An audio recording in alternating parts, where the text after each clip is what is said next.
Olá, meus irmãos e irmãs, sejam bem-vindos ao canal Vinícius Siqueira. E se você ainda não é inscrito aqui no canal, se inscreva aqui no canal e não esqueça de ativar o sininho das notificações. Todos os dias são postados vídeos abençoados aqui no canal, para te abençoar. Vamos a mais uma palavra do Senhor. O jejum é uma abstenção voluntária e deliberada de alimentos, com o objetivo de se dedicar à oração. De um modo geral, no jejum, nos abstemos apenas dos alimentos sólidos, mas em algumas ocasiões nos abstemos de água também, por curto período de tempo. No Sermão do Monte, Jesus ensinou aos seus discípulos como o jejum deve ser observado. E nesse ensinamento, ele inclui também instruções sobre a finalidade do jejum. Nunca deveria ser feito para impressionar aos outros. Tudo indica que ele acreditava que os discípulos iriam jejuar, pois disse: quando jejuardes, e não se jejuardes. Ele próprio nos deu o exemplo. Jesus, cheio do Espírito Santo, voltou do Jordão e foi guiado pelo mesmo Espírito no deserto durante 40 dias, sendo tentado pelo diabo. Nada comeu naqueles dias, ao fim dos quais teve fome.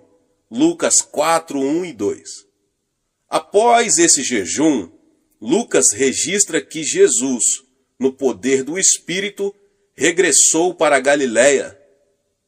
Pelos versículos que eu acabei de citar, podemos deduzir que o fato de uma pessoa ter recebido a plenitude do Espírito Santo não quer dizer que necessariamente ela andará no poder do Espírito. Acredito que o meio pelo qual se obtém poder, principalmente poder em oração, é jejuar e orar. O ministério de Paulo também começou com jejum e oração. Ele testificou para a igreja de Corinto, que comprovava seu ministério por sua disciplina espiritual, nas vigílias, nos jejuns. 2 Coríntios 6, 5. Mas o apóstolo estava acostumado a jejuar e orar. Vigílias significa noites de oração. A igreja primitiva jejuava e orava em cultos públicos com o objetivo de saber a vontade de Deus. Lemos em Atos 13 como o Espírito Santo pôde dar orientações claras à igreja.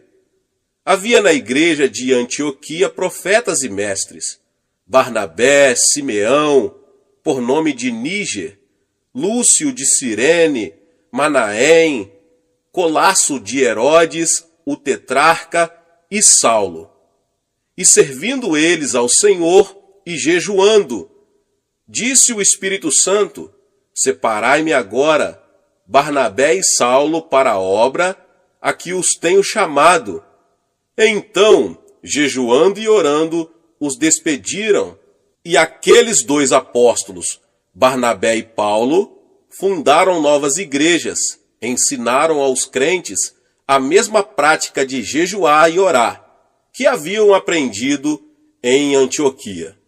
E tendo anunciado o evangelho naquela cidade e feito muitos discípulos, voltaram para Listra, e Icônio e Antioquia, fortalecendo a alma dos discípulos, exortando-os a permanecer firmes na fé, e mostrando que através de muitas tribulações nos importa entrar no reino de Deus, e promovendo-lhes em cada igreja a eleição de presbíteros, depois de orar com jejuns, os encomendaram ao Senhor em quem haviam crido.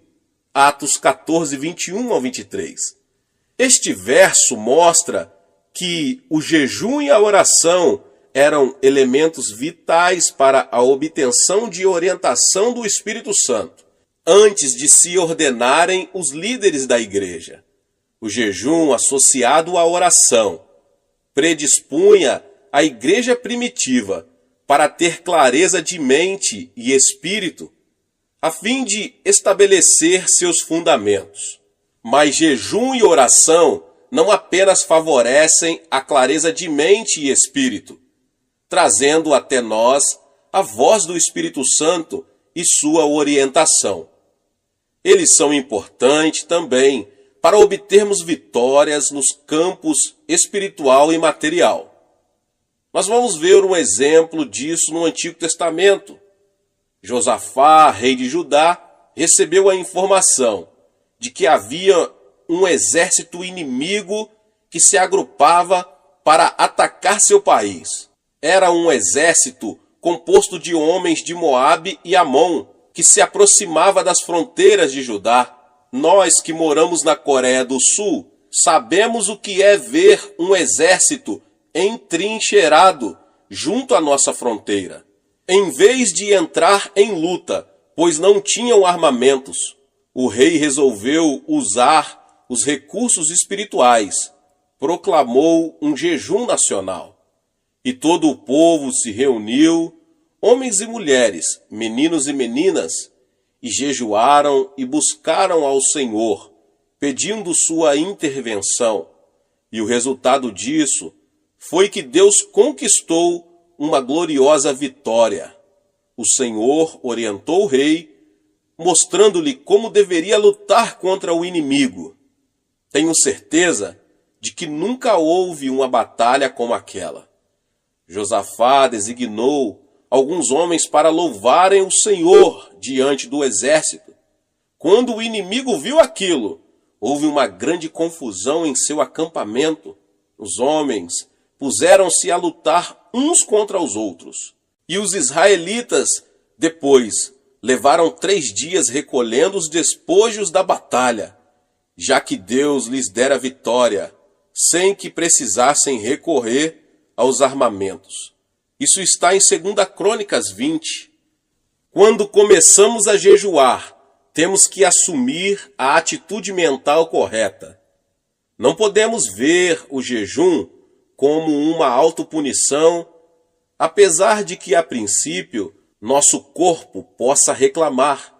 O jejum deve ser encarado como uma maravilhosa oportunidade de nos aproximarmos mais de nosso Senhor e mantermos íntima comunhão com Ele, sem a preocupação de nos alimentarmos.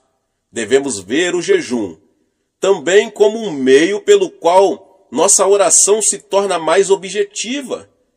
Isso fará com que Deus nos ouça e nos abençoe. Quando encaramos o jejum dessa maneira, ele se torna mais fácil. Geralmente, oriento os crentes a começarem com um jejum de 3 dias. Depois que se acostumam a um jejum de 3 dias, eles são capazes de jejuar por um período de 7 dias. Daí, passam para jejuns de 10 dias. Alguns já chegaram a jejuar 40 dias, mas não incentivamos isso com frequência. Através do jejum e oração, o crente se torna mais sensível espiritualmente em relação a Deus e passa a ter mais poder para combater as forças de Satanás. Como é que isso funciona? O desejo pelo alimento é um fator básico em todas as criaturas vivas. É uma das maiores forças motivadoras que atuam em nosso corpo, mesmo antes de nascermos. As criancinhas já nascem com um instinto natural de buscarem o seio materno. Se pudermos associar esse intenso desejo natural ao anseio espiritual de mantermos comunhão com a nossa fonte espiritual, o resultado é uma intensidade maior. Esse é o objetivo da oração e jejum. Somando nosso desejo espiritual ao natural, podemos fazer com que a preeminência de nossa oração chegue ao trono de Deus com tanta intensidade que Ele nos ouvirá e atenderá. O anseio espiritual é um fator básico da oração. Agrada-te do Senhor e ele satisfará os desejos do teu coração. Salmos 37:4. Por isso vos digo que tudo quanto em oração pedirdes, crede que recebestes, e será assim convosco. Marcos 11:24. Portanto, quanto mais forte for nosso anseio em relação a um pedido, mais eficiente será a nossa oração. Na minha experiência pessoal, não percebo nenhuma mudança significativa no organismo no primeiro dia de jejum. No segundo, porém, a fome aumenta bastante. No terceiro e quarto dias, o organismo já começa a exigir alimento. E aí começamos a sentir todos os efeitos físicos da abstinência. Após o quinto e o sexto dia, o organismo já se ajusta à nova circunstância e nos sentimos melhor. O que acontece é que o corpo passa a queimar as reservas de gordura que possui. Após o sétimo dia, a fome desaparece, embora o corpo já esteja bem mais fraco. Contudo, obtemos uma clareza de mente e uma liberdade em oração bastante incomum. Quando jejuamos, Deus vê nossa sinceridade em nos humilharmos voluntariamente e atende a ela. Na medida em que um indivíduo, cidade ou nação deliberadamente se humilham e afligem a alma, Deus libera sua misericórdia e graça. Como vemos em muitos exemplos do Antigo Testamento, Deus lutou pelo povo e Israel, sempre que este se humilhou diante dele. Satanás está sempre querendo nos atingir. Quando sucumbimos frente aos nossos desejos carnais, ele não pode vencer a barreira de proteção que é o sangue de Cristo, mas podemos dar-lhe acesso à nossa pessoa quando pecamos. Paulo diz que Satanás é o príncipe da potestade do ar, ou da atmosfera que circunda a terra. E na epístola de Judas lemos o seguinte: ora, estes da mesma sorte, quais sonhadores alucinados, não só contaminam a carne, como também rejeitam governo e difamam autoridades superiores. Contudo, o arcanjo Miguel, quando contendia com o diabo e disputava a respeito do corpo de Moisés, não se atreveu a proferir juízo infamatório contra ele. Pelo contrário, disse: o Senhor te repreenda. Estes, porém, quanto a tudo o que não entendem, difamam, e quanto a tudo o que compreendem por instinto natural, como brutos sem razão, até nessas coisas se corrompem. Judas capítulo 1, 8 ao 10. Os versos que eu acabei de citar revelam um fato muito significativo sobre nosso adversário, o diabo. Satanás é um príncipe com um poder considerável. E Judas diz também que ele não pode ser tratado levianamente, como alguns crentes costumam fazer. Embora seu poder sobre a propriedade divina tenha sido destruído, ele ainda é um oponente muito perigoso. Jesus afirmou o seguinte: porque aí vem o príncipe do mundo, e ele nada tem em mim. Em outras palavras, Satanás não encontrava em Jesus nenhum ponto de apoio a partir do qual pudesse lançar um ataque contra ele. Nós também devemos viver de tal forma que o príncipe deste mundo não ache em nós terreno favorável que acolha seus ataques. Antes da Segunda Grande Guerra, a Alemanha criou uma rede de agentes leais em diversos países. Hitler sabia que precisaria de aliados leais se quisesse obter sucesso no seu projeto de conquistar o mundo. E ele denominou esse grupo de homens e mulheres a Quinta Coluna. Precisamos cuidar para que não haja em nós nenhuma quinta coluna que se alie a Satanás. E como conseguimos isso? Pela oração e jejum.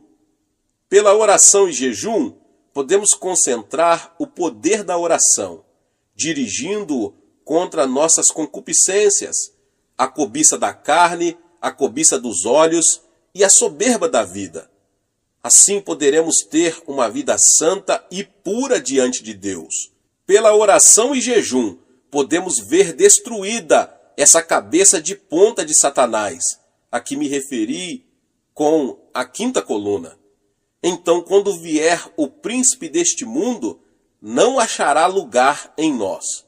O resultado prático do jejum e oração será a manifestação em nossa vida de uma religião verdadeira e sem mácula.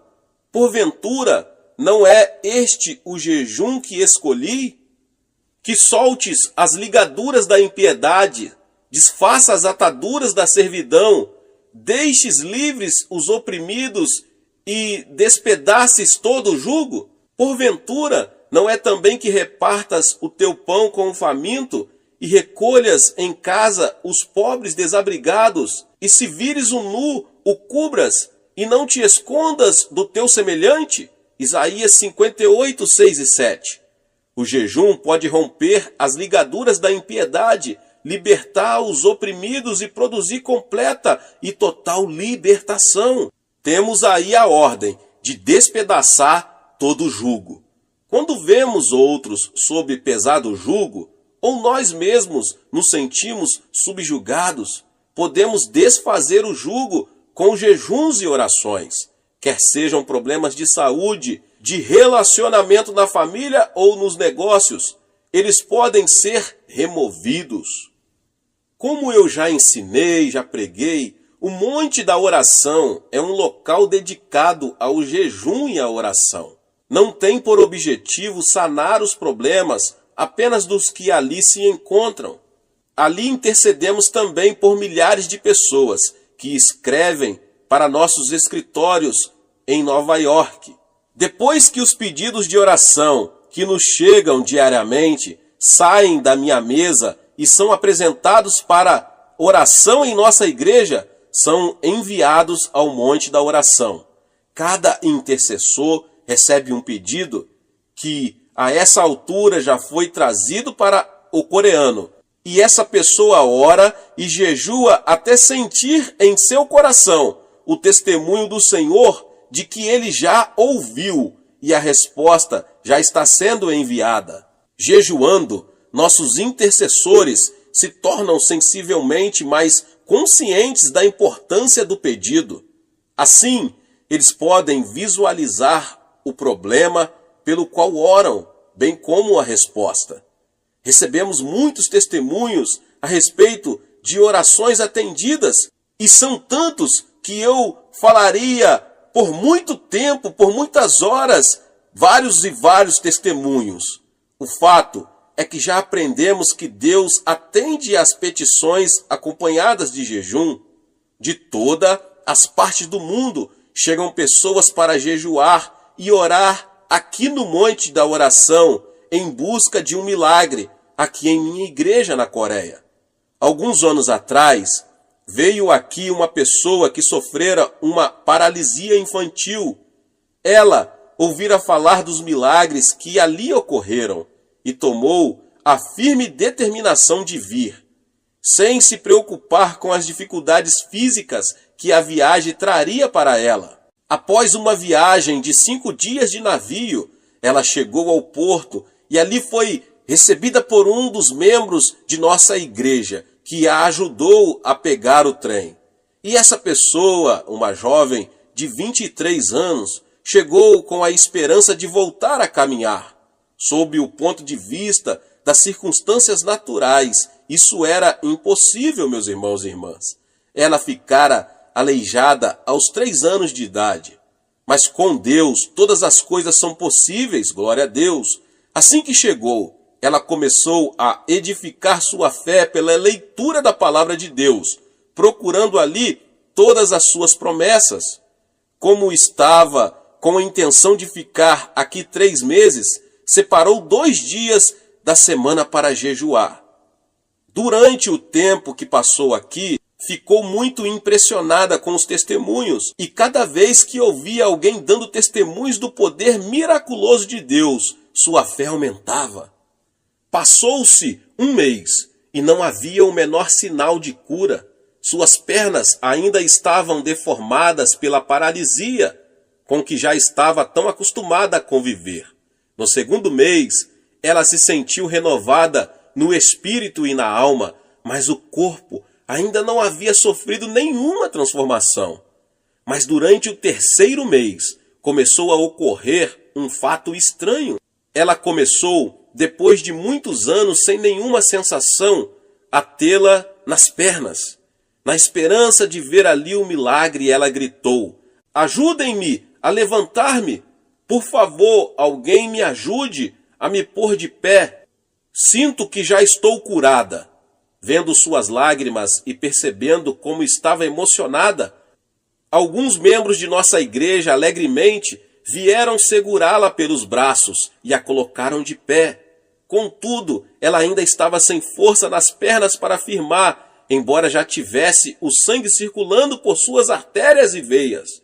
Sem revelar o menor sinal de desapontamento, ela se sentou novamente e continuou a orar. Sabia que seria necessário um milagre de criação para que suas pernas atrofiadas pudessem voltar a funcionar. Então, pacientemente, ela se pôs a esperar e continuou a jejuar e a orar. Encerraram-se os 3 meses e ela foi embora ainda numa cadeira de rodas. Mas algo acontecera em seu coração. Ela sabia que estava curada. Passaram vários meses e um dia recebi uma belíssima carta dela. Dr. Cho, escreveu ela, agora já posso caminhar. Ainda estou mancando um pouquinho, mas consigo andar. Acredito que até isso irá desaparecer em breve, afirmava ela com uma fé firme.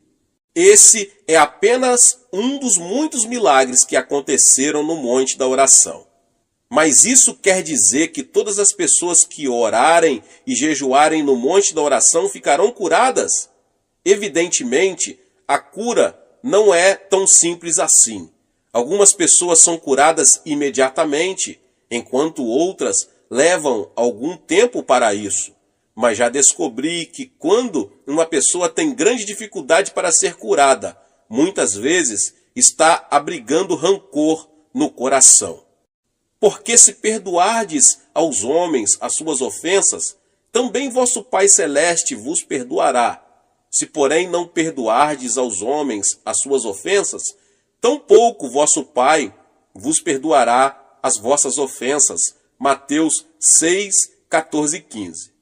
Muitas pessoas têm sido prejudicadas por familiares, sócios ou amigos e buscam justiça, como acreditam que a justiça deve ser buscada. E se não for feita justiça dentro dessas circunstâncias, elas se tornam amarguradas e cheias de ódio. Muitos desses indivíduos podem ter sintomas físicos que podem ser diretamente relacionados com essa atitude de rancor. Eles criam uma raiz de amargura que produz toxinas que passam ao seu organismo e assim começam a sofrer distúrbios mentais e físicos. Disse-me certa vez uma senhora a quem mencionei o que acabo de explicar. Meu marido é o culpado. Eu o detesto. Está bem, irmã, repliquei, mas é a senhora quem está sofrendo e ficando aleijada com essa artrite.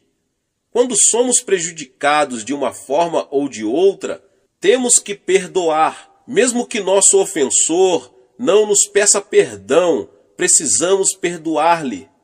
Jesus é o exemplo perfeito desse fato. Quando ele estava pregado na cruz, ninguém lhe pediu perdão. Pelo contrário, eles estavam zombando dele e o atormentando, mas ele disse: Pai, perdoa-lhes. Portanto, o perdão não é um ato opcional, é um mandamento. Não é uma ação que praticamos ocasionalmente, é a maneira como vivemos diariamente. Quando perdoamos a uma pessoa que nos causou algum mal, estamos permitindo que o Espírito Santo coloque convicção de erro naquele que nos prejudicou. Nada escapa aos olhos de nosso Pai Celeste. Ele conhece todas as intenções, as motivações do coração. O Espírito Santo pode convencer de pecado, da justiça e do juízo. Bem, voltamos à história que eu acabei de dizer sobre a senhora. Aquela senhora que estava em meu gabinete era casada havia vários anos. O marido a abandonara e vivia com outra mulher. E essa irmã estava passando por sérias dificuldades, pois tivera que assumir o sustento dos filhos. Agora estava ali querendo cura para sua paralisia. O Espírito Santo orientou-me para que lhe perguntasse: a senhora já perdoou seu marido? Não, não posso. Eu o detesto, respondeu chorando, sem conseguir controlar as lágrimas. Mas a senhora tem de perdoar-lhe, continuei. Assim seu coração ficará livre dessa amargura que está impedindo que seja curada, e liberará o Espírito Santo para que opere na vida dele. Instantes depois, ela resolveu perdoar-lhe e voltar ao monte da oração para jejuar e orar. No domingo seguinte, após um de nossos cultos, ouvi alguém bater à minha porta. Convidei a pessoa para entrar e vi um homem de aparência muito séria, acompanhado de uma senhora. Pastor, disse ela, este é meu marido, por quem temos estado orando. A mulher mal conseguia conter as lágrimas ao virar-se para ele e dizer: conte ao pastor o que aconteceu. Pastor Cho, disse ele, será que Deus poderá perdoar-me? Sou um grande pecador. Em seguida, ele narrou o que se passara. Há uma semana comecei a ter uma profunda sensação de culpa quando estava em casa com outra mulher. Não conseguia suportar a pressão interior que sentia. De repente, comecei a pensar na minha esposa e filhos que abandonara, e não conseguindo me livrar do senso de culpa que sentia. Quando chegou o domingo, resolvi vir à igreja com a esperança de receber perdão e me sentir melhor. Ali, então, vi minha esposa sentada do outro lado do salão. Naquele momento, resolvi pedir perdão a ela e a Deus. Será que Deus poderá perdoar-me? Claro, Ele pode perdoar-lhe, respondi. Em seguida, orientei-o para fazer uma oração, e ele aceitou a Jesus como seu Senhor e Salvador. Que alegria maravilhosa ver aqueles dois novamente unidos em Cristo Jesus. Aquela mulher continuou a jejuar e a orar, e mais tarde pôde sair de sua cadeira de rodas completamente curada. Mas ela já fora curada interiormente por causa do perdão, antes mesmo de ser curada fisicamente pela cura divina. Não quero dizer com isso que todas as pessoas que estão aleijadas ou com algum empecilho estão sofrendo devido a problemas de rancor. Contudo, muitas poderiam ser curadas se apenas se dispusessem a aprender a perdoar.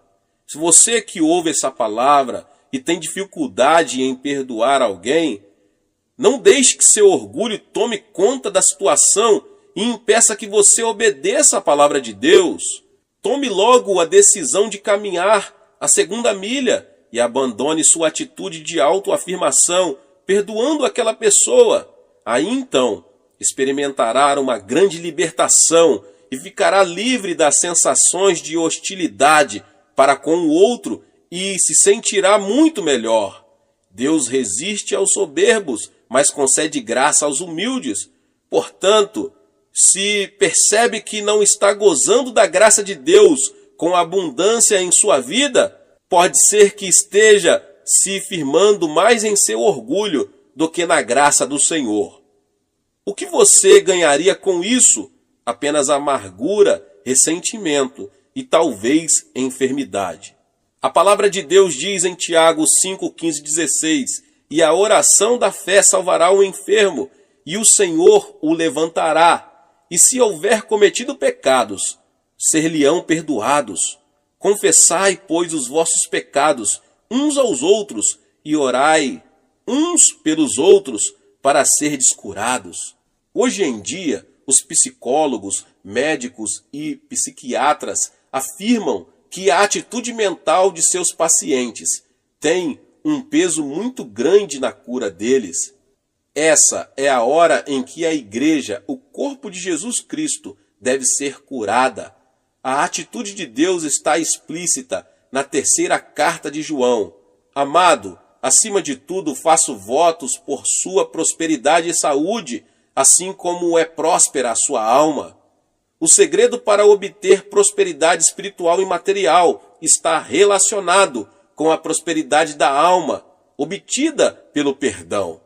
Assim vemos que o jejum e a oração, somados a um espírito de perdão, resultarão em melhores condições de saúde para a igreja. Desse modo, esse veículo que Deus escolheu para trazer o avivamento ao mundo se tornará um instrumento útil e saudável nas mãos do Espírito Santo. Neste final do século XX, nós nos encontramos diante de um grande desafio e também de uma grande oportunidade. O de que precisamos é pessoas mais consagradas, mais dispostas a perdoar, sacrificar-se, a obedecer a Deus e a comprometer-se profundamente com Deus. Já me coloquei à disposição do Espírito Santo para fazer o que estiver ao meu alcance, no sentido de ser um instrumento para vermos um avivamento e o crescimento da igreja na terra. Você quer se colocar ao meu lado e assumir essa posição em Cristo Jesus? Glória a Deus! Aleluia! Você será tremendamente abençoado, e todos os que tiverem ao seu redor, sua cidade, sua igreja, sua família, serão também tremendamente abençoados pela sua decisão de buscar o Senhor.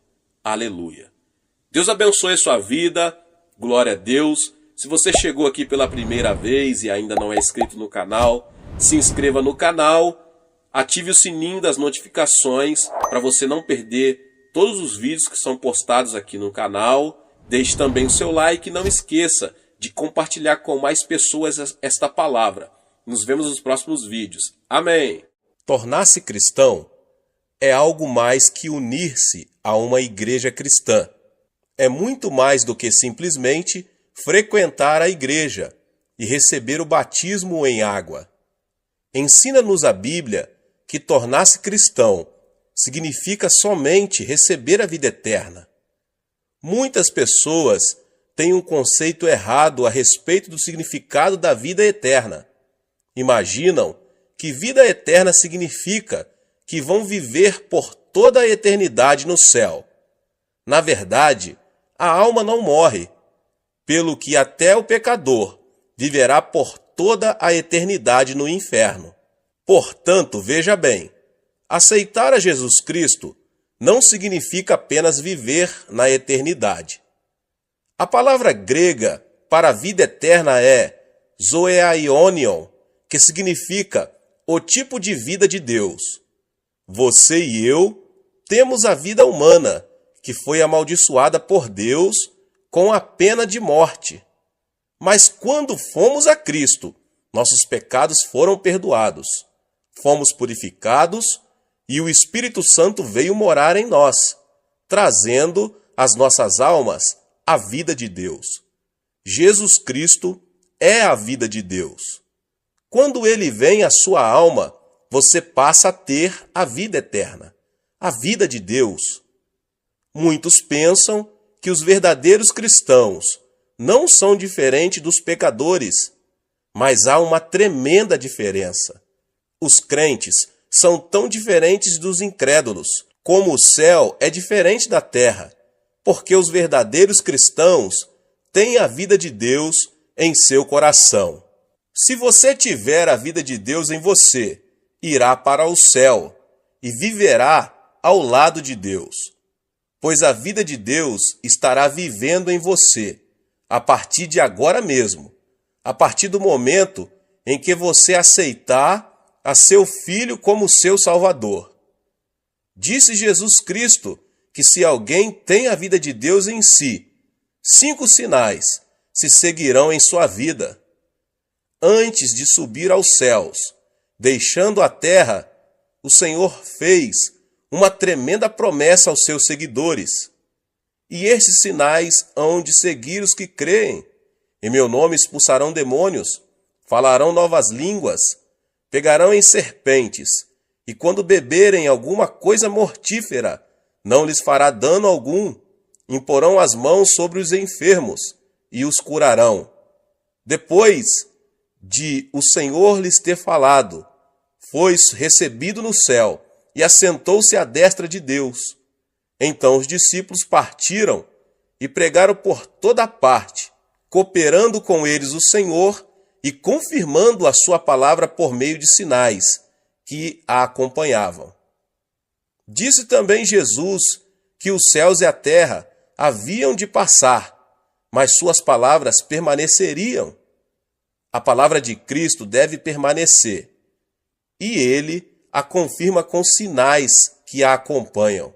Leio na Bíblia que Jesus Cristo é o mesmo ontem, hoje e eternamente. Seu ministério nunca mudou. Ele está conosco hoje e devemos ver estes 5 sinais acompanhando nosso ministério. Somente a incredulidade dos cristãos os impedem de fazer esses sinais. Mas se cremos, todos esses sinais nos acompanharão. O primeiro sinal é que expulsaremos os demônios pelo nome de Jesus. Em nossos dias, as pessoas nos perguntam: onde estão os demônios? Diz-nos a Bíblia que no começo de nossa história o diabo se aproximou-se de Adão e Eva e os enganou. Enquanto Jesus esteve neste mundo, foi tentado por Satanás. Depois de jejuar durante 40 dias e 40 noites, quando ele se dirigiu à sinagoga para pregar, e por onde quer que ele fosse, Satanás o desafiava, e por onde quer que Cristo fosse, ele expulsava demônios. Em certa ocasião, ele disse a Pedro: "Para trás de mim, Satanás." Mais tarde, o diabo haveria de entrar no coração de Judas Iscariotes e nele plantar a ideia de trair a Cristo. As pessoas de mentalidade mundana não entendem as coisas espirituais, mas quando somos iluminados pela vida de Jesus, ficamos sabendo que existe um inimigo chamado diabo. Nesses últimos dias, a obra do diabo está aumentando, mas Cristo nos concedeu esta promessa, segundo a qual podemos expulsar demônios em seu nome. Diz a Bíblia que Cristo é a verdade e que sua palavra é a verdade. Os ímpios dizem que o diabo não existe, mas Cristo nos diz que existe um diabo e seus demônios para serem expulsos. As pessoas ímpias dizem que existe apenas a natureza humana, mas Jesus nos diz que o diabo causa a concupiscência da carne, a concupiscência dos olhos e a soberba da vida. Nós, crentes, devemos desafiar os poderes de Satanás. Eu estava pregando em minha igreja certo dia e estava no auditório a esposa de um famoso médico. Ela estava paralisada de um lado e arrastava uma perna ao caminhar. Depois de ouvir o evangelho, ela passou a frequentar a igreja com regularidade. Em certa manhã, ouvi o som de uma gargalhada estranha que vinha da igreja. Senti um calafrio percorrer minha espinha. Quando me dirigi ao local, vi aquela mulher rindo e zombando. Tão logo me dirigi a ela e coloquei minha mão em sua cabeça. Ela se pôs a amaldiçoar-me. Fiquei chocado, porque essa senhora era de educação refinada, formada em farmacologia, educada numa universidade de Tóquio. Eu não podia crer que ela estava proferindo aquelas palavras tão vis. Quando comecei a orar por ela, uma voz estranha começou a sair de sua boca. A voz me dizia que eles não iam sair dela. Então eu perguntei: quem é você? Os demônios começaram a falar. Temos vivido nela há mais de 10 anos. Muitas pessoas têm tentado expulsar-nos, mas não sairemos. E você não vai conseguir expulsar-nos. Foi quando constatei que aquela mulher estava possuída de demônios, pelo que, no nome de Jesus, insisti em expulsar esses demônios. Mas eles continuaram a desafiar-me e lutamos por mais de 8 horas. Em nome de Jesus Cristo, ordenei aos demônios que saíssem, mas eles continuaram a protestar, dizendo que de modo algum sairiam. Eu não havia tomado o desjejum pela manhã, nem havia almoçado, de modo que às 17 horas eu estava tão cansado que quase não conseguia falar, mas prossegui clamando: diabo, vá embora em nome de Jesus Cristo. A mulher também estava cansada, mas o diabo continuava dizendo: não, eu não vou sair. De minha parte, eu só não estava cansado, mas com muito medo, porque o marido dela era um famoso médico que trabalhava no Hospital da Cruz Vermelha em Seul. Não era cristão, e se me visse naquela situação, ele me processaria judicialmente. Em meu desespero, pus-me a clamar pelo nome de Jesus Cristo com maior fervor. O poder do Espírito Santo desceu sobre mim, e logo eu me vi cheio do Espírito, e me senti tão leve, como se eu estivesse esticado, bem na ponta dos dedos do pé. E novamente, com uma tremenda unção, ordenei ao diabo que saísse. De súbito, a mulher teve como uma convulsão e pôs-se a gritar. A seguir, desmaiou e ficou como morta. As pessoas ao meu redor começaram a dizer que ela estava morta. Mas quando eu a tomei pela mão e a levantei em nome de Jesus Cristo, ela se pôs de pé completamente curada de sua paralisia. Ela começou a pular e a louvar a Deus, e estando ocupada em demonstrar seu regozijo, o marido chegou.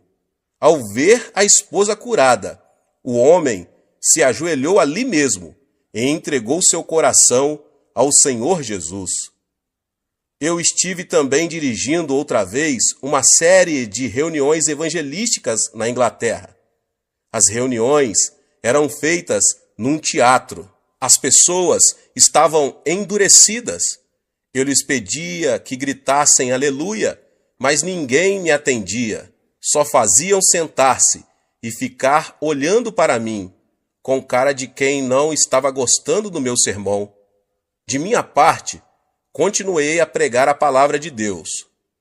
No final do culto, quando pedi às pessoas doentes que viessem à frente para a oração, só uma garota veio. Era magérrima e sentia dores terríveis no estômago. Tão logo, ela chegou na frente, começou a chorar. Disse ela: pastor, não posso comer nada. Tenho terríveis úlceras estomacais e já visitei inúmeros médicos e não fiquei curada. O Senhor pode orar por mim? Quando coloquei minhas mãos sobre ela, a menina pôs-se a gritar. Ordenei-lhe, em nome de Jesus Cristo, fique curada. Mas nesse instante, repentinamente, ela se pôs a xingar-me. Você aí, coreano de uma figa, volte para casa. Eu não vou sair. Perguntei-lhe então: quem é você? Respondeu-me a voz: eu sou o diabo, e eu vou destruir esta menina. Antes de sair, eu vou matá-la. As pessoas por todo o teatro ouviram essas palavras. A congregação sentiu-se eletrizada. Todos se levantaram. Ordenei então ao diabo: Diabo, em nome do Senhor Jesus, sai dessa mocinha. Ela começou a gritar horrendamente e depois caiu prostrada. Ergui-a pela mão, em nome de Jesus, e ela, com o rosto radiante, disse: Louvado seja Deus. Ele foi embora. Ela ficou completamente curada. As pessoas apressadamente vieram à frente para receber orações. A partir da noite seguinte, a multidão encheu o teatro. O poder de Deus se manifestou às pessoas que o buscavam. Demônios escondidos estão operando em nossa sociedade. Estamos todos preocupadíssimos com poluição atmosférica e da água, mas o nosso mundo está cheio de poluição espiritual. Nosso mundo está cheio de imundícia. Nossas ruas estão cobertas de material pornográfico. Você acha que isso é trabalho de Deus? Você acha que esse é o trabalho das pessoas decentes? Não, é claro que não. É o trabalho do diabo. Precisamos eliminar a poluição espiritual de nossas vidas. Nossos filhos estão sendo desorientados pelo diabo. Precisamos amarrar o diabo e expulsá-lo em nome do Senhor Jesus. Você tem a vida eterna dentro de você. A vida eterna é o tipo de vida que vem de Deus, a forma mais elevada de vida. O tipo mais baixo de vida é a do reino mineral. A seguir vem o reino vegetal, depois o reino animal, em seguida o reino da humanidade, depois a ordem angelical e, finalmente, Deus, a fonte de toda a vida. Satanás é um ser angelical e, consequentemente, Satanás é mais poderoso que os seres humanos. É por isso que Satanás controla a humanidade. Entretanto, quando aceitamos a Jesus Cristo, a vida de Deus entra em nós e nós nos tornamos superiores aos seres angelicais. É por isso que podemos expulsar demônios. Temos a vida de Deus em nós, o que torna nossa vida mais poderosa do que a vida de Satanás. A lei da natureza diz que quando o maior chuta o menor, este deve fugir imediatamente. Se você é cristão, mora em você a forma de vida superior. A nova vida em você é superior à vida de Satanás. Portanto, quando você ordena a Satanás que saia em nome de Jesus Cristo, ele não tem outra alternativa senão obedecer e sair. Você não é mais um ser fraco. Você não é mais um desamparado, pois recebeu o maior poder, o de Deus. A vida eterna habita em ti, e você pode expulsar demônios em nome de Jesus. Ordene ao poder do diabo que se retire de sua casa. Ore pelos seus filhos, para que o poder de Satanás não os controle. Ore para que o poder da influência de Satanás abandone a sociedade da qual você faz parte. Você tem o poder. Cristo nos deu uma tremenda promessa em Lucas 10:19. Eu vos dei autoridade para pisar serpentes e escorpiões, e toda a força do inimigo, e nada vos fará dano algum. Nesta promessa, Cristo nos dá duas palavras maravilhosas. No grego, Cristo está dizendo dou-vos exousia, que significa autoridade. A saber, autoridade sobre os poderes de Satanás. Autoridade é algo mais forte do que poder. Minha avó faleceu com 83 anos de idade. A velhinha não tinha muito poder. Era muito fraquinha, sem forças, mas quanta autoridade tinha. Sendo jovem, eu tinha muito mais força do que minha avó, mas ela detinha a autoridade. Quando ela dizia, filho, vem cá, eu ia. Se ela dissesse, vai a tal lugar, eu ia. A autoridade é superior ao poder. Disse Cristo, dou-vos exousia, a autoridade, pelo que você consegue prevalecer sobre o dunamis, o poder de Satanás. Utilize a autoridade que Deus lhe concedeu agora mesmo. Quer você se sinta forte, quer se sinta fraco, quer você sinta a unção, quer não, quer você se sinta maravilhoso, quer não, você detém a autoridade para ordenar a Satanás que saia. Satanás tem algum poder, mas a autoridade divina que você recebeu é superior às forças satânicas. Um policial está de pé numa encruzilhada. Ao aproximar-se um caminhão enorme, potentíssimo, muito mais forte do que ele, o policial pode fazer parar o veículo com um simples aceno de mão. Basta ao policial fazer outro aceno de mão e o caminhão vai embora. O caminhão tem potência, mas o policial tem autoridade. Diz a Bíblia que Deus deu autoridade, de modo que, ainda que Satanás tenha poder e se aproxime de você, se você conhece a palavra de Deus, você pode dizer: sai, vai embora daqui. Satanás está destinado pela lei de Deus a obedecê-lo, porque você tem autoridade. Diz a palavra de Deus que você é o vencedor agora. A vida que está em você é mais poderosa que a do diabo. Por isso, não diga que você é mais fraco.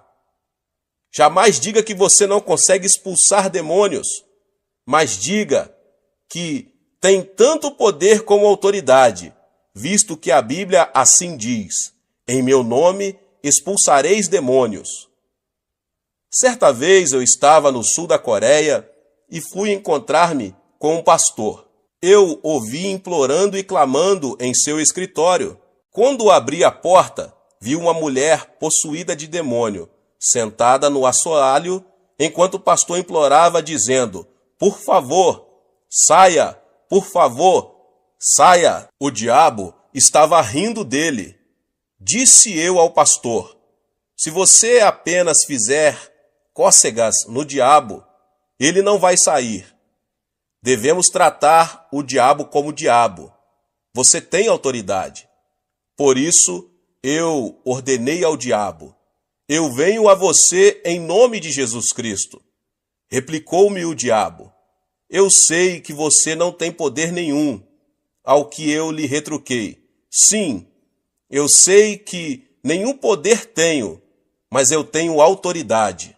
No nome de Jesus Cristo eu lhe ordeno: saia. Imediatamente o diabo saiu e a mulher se sentiu aliviada. Você tem a vitória. Não tenha medo de Satanás. Nós podemos expulsar o diabo. Este é o primeiro sinal dos que se seguiriam como promessa feita a você. Em segundo lugar, disse Jesus que em seu nome os crentes falariam em novas línguas.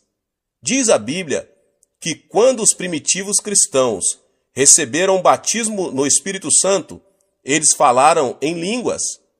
Quando o pecador se converte, o Espírito Santo vem habitar nele.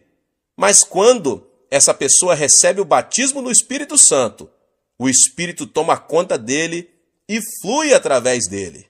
O Espírito Santo assume o controle de sua língua e ele começa a falar numa língua nova, muito bonita. Eu próprio oro muito em línguas, mas a Bíblia nos ensina mais do que o uso de línguas desconhecidas, visto que quando nós nos tornamos cristãos, recebemos uma nova língua, isto é, uma nova linguagem. Quando estávamos no mundo, falávamos a linguagem mundana, mas quando nós nos tornamos cristãos, passamos a falar de novas coisas. Começamos a falar a nova língua da Bíblia. Trata-se de uma língua celestial vitoriosa. Tiago nos diz em sua carta, inserida na Bíblia, que a língua é um órgão pequeno, mas capaz de controlar todo o corpo. Diz ele que podemos controlar um cavalo com um freio enfiado em sua boca, em que o piloto dirige um enorme navio numa tempestade mediante um leme. Até mesmo uma pequena fagulha pode incendiar uma cidade inteira. A língua também, embora seja pequenina, é tão poderosa que consegue controlar todo o corpo. Dizem os neurocirurgiões que o centro da fala de nosso cérebro controla o cérebro todo. Assim que é o que você fala controla seu corpo todo. Se você fala negativamente, tais coisas negativas controlam o seu corpo inteiro. Se você falar doenças o tempo todo, as doenças controlarão seu corpo. Se você falar de pobreza, a pobreza vai controlar todo o seu corpo. Aquilo que você fala é o que finalmente vai dar forma à sua vida e determinar seu destino. Pelo que você vai ter que vigiar sua língua. Você não deve jamais entregar sua língua a Satanás e falar negativamente. Não fale de doenças, de pobrezas ou de fracassos, nem daquelas coisas negativas que passam a controlar seu corpo e, portanto, seu futuro. O famoso fundador da missão do Congo tinha câncer no fígado e o médico lhe disse que ele não poderia viver por muito tempo. Por isso, ele saiu do Congo e voltou para a Inglaterra. Um dia, estando deitado num divã, tomando sol e lendo a Bíblia, seus olhos caíram em 1 Pedro 2,24 e ele leu: Ele mesmo levou em seu corpo os nossos pecados sobre o madeiro, para que, mortos para os pecados, pudéssemos viver para a justiça. Pelas suas feridas fostes sarados. Uma nova revelação veio ao seu coração. O médico disse que eu sou um moribundo. A Bíblia diz que pelas suas feridas eu fui curado. Devo acreditar no médico ou devo acreditar na palavra de Deus? É claro que eu devo acreditar na palavra de Deus. A partir deste momento, ele determinou a falar da forma como a Bíblia fala. E pela fé, ele declarou o seguinte: pelas suas feridas eu fui sarado. A palavra de Deus começou a controlar seu corpo, e esse missionário ficou completamente curado do câncer no fígado. Uma moça estava morrendo de tuberculose. O médico do sanatário chamou a mãe dela e pediu-lhe que levasse a filha para casa, para ela morrer ao lado da família. Por isso seus pais foram ao hospital e levaram a filha embora. Ela estava prestes a morrer. Conduziram-na para o apartamento onde moravam. Certo dia, sua mãe estava passando roupa, e a filha leu na Bíblia a passagem que diz: pelas suas feridas fostes sarados. Ela gritou: mãe, vem cá, olhe esta passagem. Diz que pelas feridas de Cristo eu fui sarada. Se eu fui sarada, por que devo ficar deitada aqui? Traga minhas roupas e meus sapatos. Sua mãe replicou: oh, não, você não deve levantar-se, porque o médico nos advertiu muito bem que você deve ficar deitada. Replicou a jovem: mãe, será que Deus disse uma mentira? Você sempre me ensinou a crer na palavra de Deus. E a palavra diz que pelas feridas de Cristo eu fui sarada. Não devo crer nessa palavra? A mãe trouxe as roupas pedidas e a filha as vestiu. A moça levantou-se e, embora gaguejasse um pouco, declarou: eu fui curada pelas feridas de Cristo. Sua língua começou a controlar-lhe o corpo todo. Ela se dirigiu à cozinha, cozinhou alguns alimentos e pôs-se a comer. Depois foi à sala para louvar a Deus. À medida que confessava que estava curada pelas feridas de Cristo, foi ficando cada vez mais forte, de modo que, dentro de uma semana, sentia-se muito bem. Ela foi ao hospital e, depois de passar por um exame médico completo, foi declarada curada. A palavra de Deus deve permanecer para sempre. O que você falar, vai obter. A Bíblia nos manda falar à montanha e ordenar-lhe que seja lançado ao mar, e isso acontecerá. A Bíblia contém 32.500 promessas. Pronuncie as promessas de Deus e você vai obter o que a palavra de Deus promete a você. Muitas pessoas estão pronunciando as palavras erradas, estão continuamente falando de modo negativo, falam de seus fracassos, falam de suas fraquezas, falam de sua infelicidade. Depois se queixam e ficam imaginando as razões por que são um fracasso e por que não há paz em suas casas.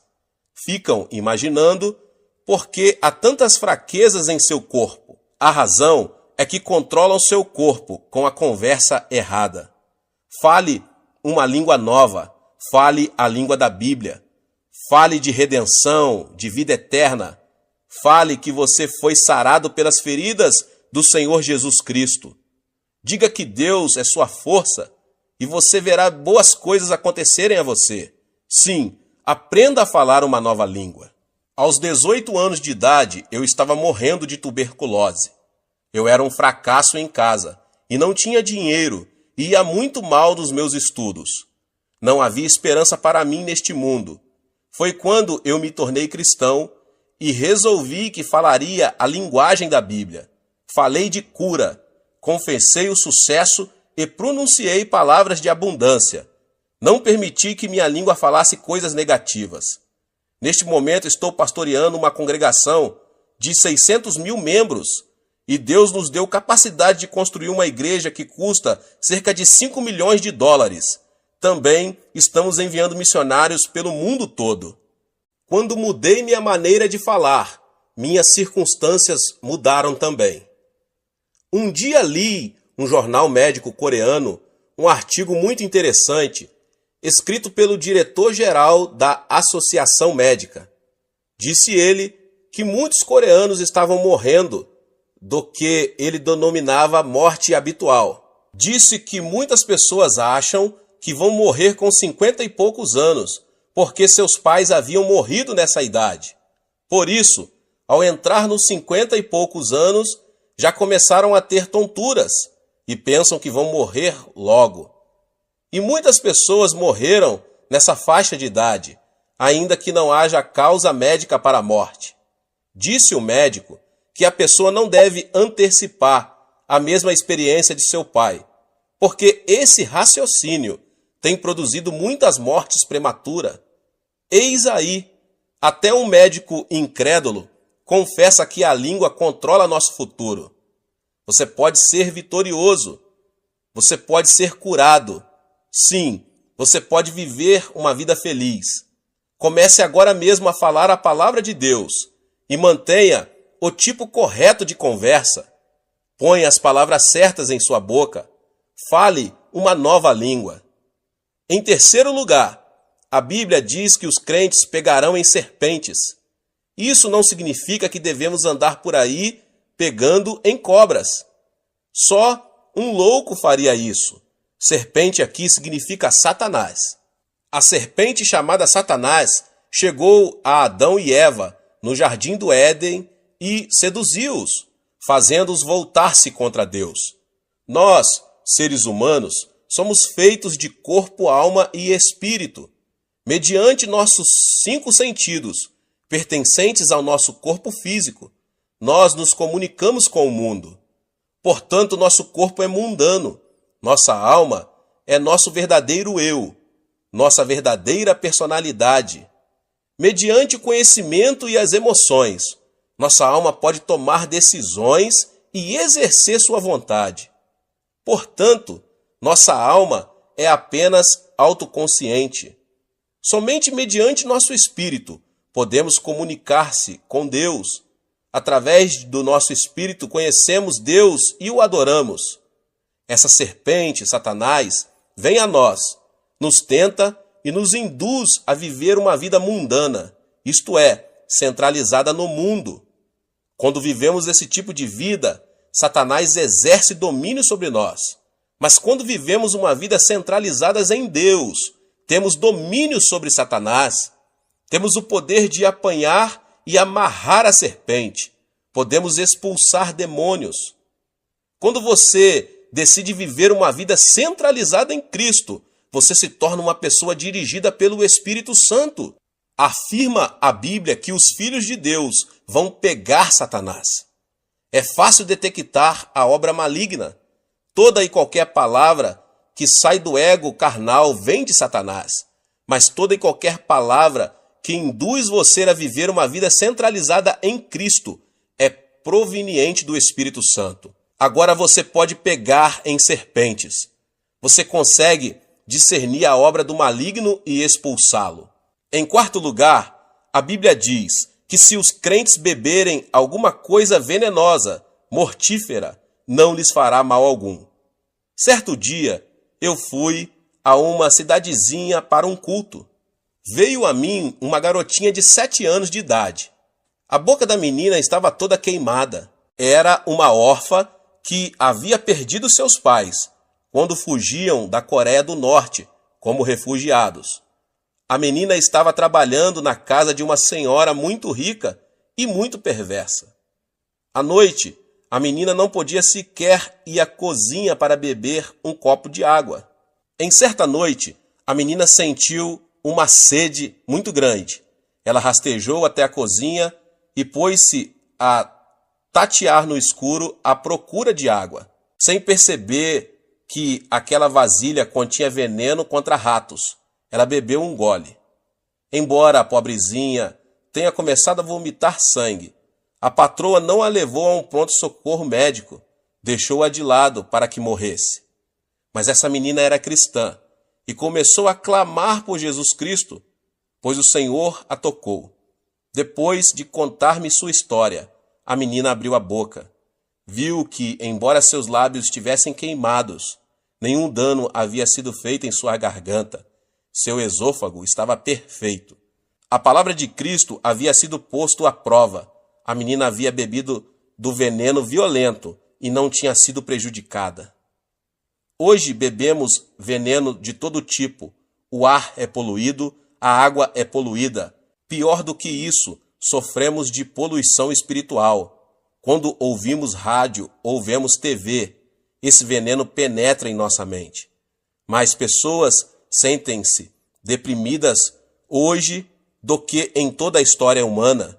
Durante a Segunda Guerra Mundial, apenas 300 mil americanos morreram na frente de combate, mas muito mais de 1 milhão de pessoas morreram na nação americana por causa do veneno trazido pelos ataques do coração e preocupações. Mais pessoas morreram hoje, no mundo inteiro, por causa do medo e das preocupações do que por outras coisas. Diz a Bíblia que no nome de Jesus Cristo nós podemos livrar-nos deste poder venenoso. Quando você se ajoelha e ora em nome de Jesus Cristo, o espírito de medo o abandona.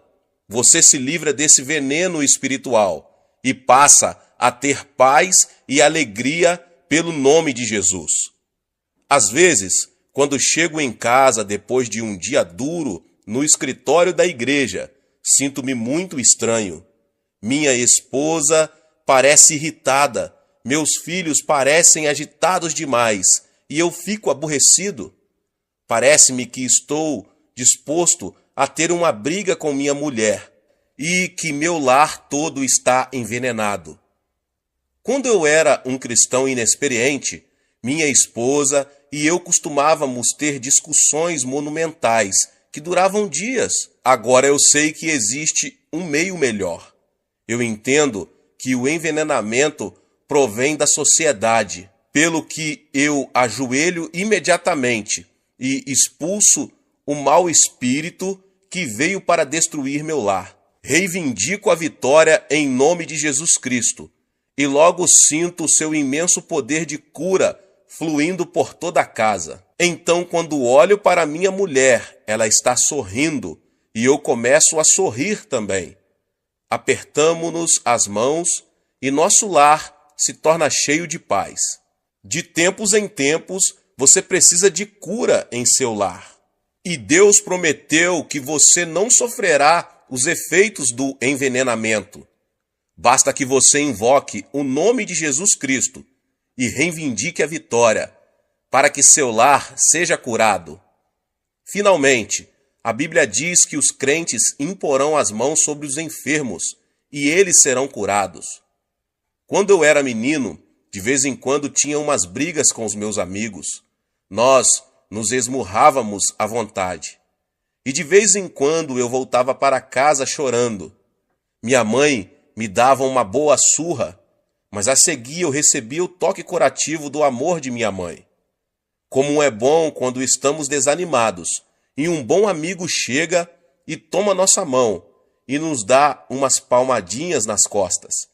Jesus vem a nós e quando ele nos toca, não há outra alternativa senão receber a cura. Jesus não tem um corpo físico, mas ele quer usar seus braços, sua boca e suas mãos. Quando você impõe suas mãos sobre os enfermos, em nome de Jesus, o poder do Espírito Santo flui através de suas mãos e a cura se estabelece. Diz a Bíblia que quando você coloca suas mãos nos enfermos, eles serão curados. É a palavra de Deus que o diz. Depois de um ano após nosso casamento, descobri que minha esposa estava terrivelmente doente, com tuberculose. Ela já estava grávida. O médico pediu-me para praticar um aborto, mas isto era contra minhas convicções. Todos os dias eu impunha minhas mãos no corpo de minha mulher e sentia o poder do Espírito Santo fluindo através de todo o seu corpo, enquanto eu reivindicava a vitória. Após alguns meses, ela ficou completamente curada. Mas depois que nosso primeiro filho nasceu, ele começou a ter terríveis acessos de tosses e o médico não conseguia curá-lo. Todas as noites ele tossia quase ao ponto de asfixiar-se e o médico estava bastante preocupado. Então, em nome de Jesus Cristo, coloquei minhas mãos sobre ele e senti o poder de cura cobrir meu filho. Vez após vez, quando eu impunha as mãos sobre meu filho, eu senti a vida de Cristo passar para ele. E logo, para espanto dos médicos, o menino ficou completamente bom. A vida de Deus habita em você.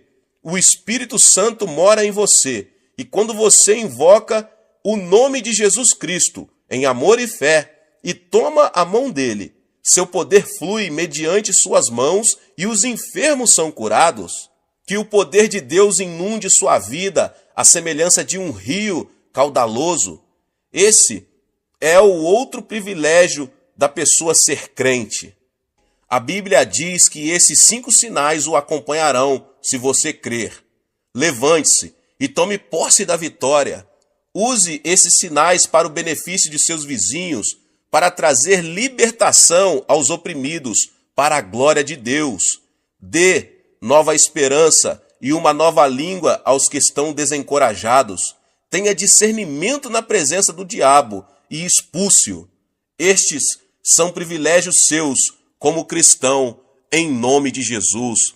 Deus abençoe a vida de cada um que ouviu essa palavra do pastor David Poyong Cho.